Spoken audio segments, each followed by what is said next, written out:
You and I are going to see each other on the tour for the first time in person, which is crazy that we haven't done an interview in person. I mean, we've been talking to each other for years. And there was, you know how like sometimes just the one comment you see online bothers you? And it could be like a total minority comment. And normally I don't pay any mind to these, but this one did bother me. Somebody was like, how can you say you're a good friend of Charlie's when you also openly admitted, when I was on with Tucker the other week, that I never had dinner with Charlie. Like I didn't go out to lunch with Charlie. And I would love to speak to that. Like you and I have never seen each other in person. I consider you a dear friend. I have actual friends in my life who I see socially who I have not explored so many issues with the way you and I talk, whose views on the world and life and love and culture and politics and all of it, I have no idea about in the way I know yours. And like actual friendships can be born in doing what we are doing right here at like really meaningful relationships.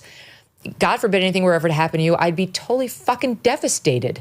And like, I don't understand why people don't get that. You know, I did see Charlie in person many times and we talked behind the scenes and we did get to know each other very, very well on camera and off, but I never had social time with him in that way, like over a meal. And I think in part because Charlie didn't make any bones about the fact that he kind of had the, whose rule was that? It was Mike Pence, the Mike Pence rule of not spending one-on-one time alone with a woman not named Erica Kirk, which is not a bad policy, by the way. It's not a bad policy. But in any event, I don't know. I've been thinking a lot about it, about the people who come on the show regularly, who I really love, who I am going to see for the first time on this tour. It's meaningful, Glenn, in a way that I can't quite describe, but it is.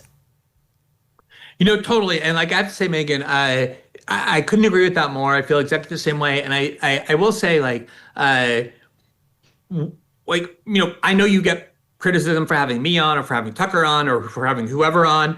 Obviously, you know, people say to me like, oh, you claim that you think what's going on in Gaza is genocide, and you're constantly talking to Megyn Kelly and complimenting her, and she's supportive of Israel, which is ironic that you're getting accused for not when you are actually an Israel supporter. And I, you know, one of the things that, and I see this in terms of Charlie too, like I didn't know Charlie well, but like he was always extremely generous with me, like very complimentary, just like very friendly, even though we were worlds apart in so many obvious ways.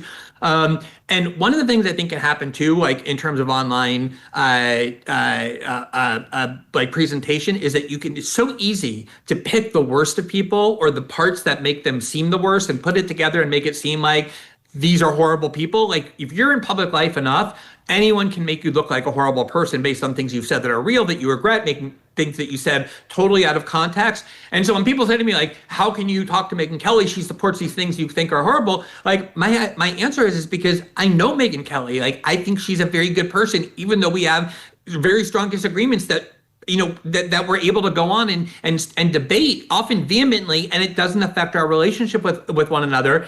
And I think that is what so much of what we're missing. That's so much of what we're missing is the idea of humanity. You know, like just the fact that other than like psychopaths and sociopaths and people who are totally like ill and alienated, most of us have a common humanity, that we want the same things, we have the same values, we crave the same things. And if you focus on that common humanity, as opposed to the minute somebody has a difference of opinion than I do on an important political issue, I consider them my enemy. I just think that makes the world like a much better place, not only like socially, but for each individual as well. And yeah, I do think it comes from exploring values. You know, like you get to know somebody from having these conversations long enough, and those are really important ways that you can bridge the gap between why somebody thinks this and why you think that. And, you know, that's part of what I saw in Charlie too. Like the Charlie that I knew personally was so gravely different than the Charlie that they're attempting to depict. That it really makes you understand how easy it is to lose sight of people's core humanity. And it's often done on purpose as well. Yeah, this is why I'm putting together this little rebuttal of what's being done to him, because I did know him. We talked about a lot of the controversies that would be around him many times on this show. I knew who he was, and I refused to let his legacy be totally bastardized the way it's starting to be on the left, as they're starting to push back against Turning Point's ongoing strength, as you know, more and more student groups sign up to join it. Last check was over 122,000, which is incredible because they only had 2,000 on the day Charlie was killed. 2,000 between high school and college. Now over 122,000 have applied. And I think they're feeling the threat of his growing legacy, and they don't like it. And I don't know, not staying on the left-right front, but staying on like the assassin versus normal human front.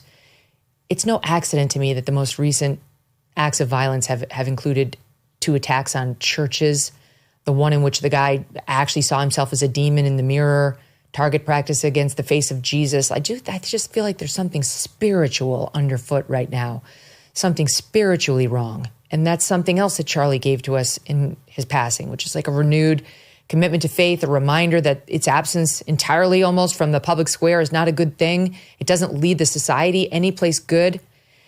And that's also being fought by some sort of a force. You know, you can call it left or right. I think it's more good and evil. You know, it's more God versus devil. And like it's an existential battle that we actually have to pay attention to. I do think that there are evil forces out there, and we have to recognize them when they stand up and shoot children in a church while describing themselves as the devil. Who are we to say it's not true? Who are we to say there's no evil force among us that's driving these people to do these acts?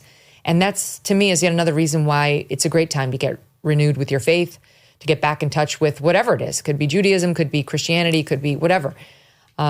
Anyway, we don't have it solved, but it feels better to talk about it. Just something beyond yourself, like something beyond yourself, something beyond the material world and beyond yourself. I think ultimately that's the key, like connecting to something greater. It could be hiking a mountain, you know? Yep, nature is, yeah, exactly. Yeah, you take some time at the top of that and you think about this world and how it exists other than in your, immediate radius, or do a cold plunge in a lake, do something, watch a sunset, get up early and watch a sunrise. Any of this stuff, it dwarfs you and your own individual humanity, which is a good thing. It reminds you how small you are in this world. You don't always need to be reminded of how big you are.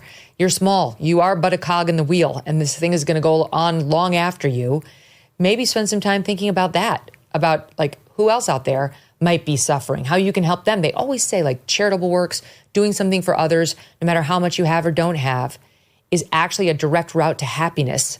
Like just a bit here and there. Exercise is another way where you can improve the amount of serotonin in your brain and your feelings day to day that make you feel just a little bit more generous towards your fellow man. They look like small things, but they're not. Did you know gold is up around 40% this year? That's not speculation. That is reality. And if a portion of your savings is not diversified into gold, you're missing the boat. Here are the facts. Inflation, still too high. The US dollar, still too weak. And the government debt is still growing. This is why central banks are flocking to gold. They're the ones driving prices up to record highs. But it's not too late to buy gold from Birch Gold Group and get in the door right now.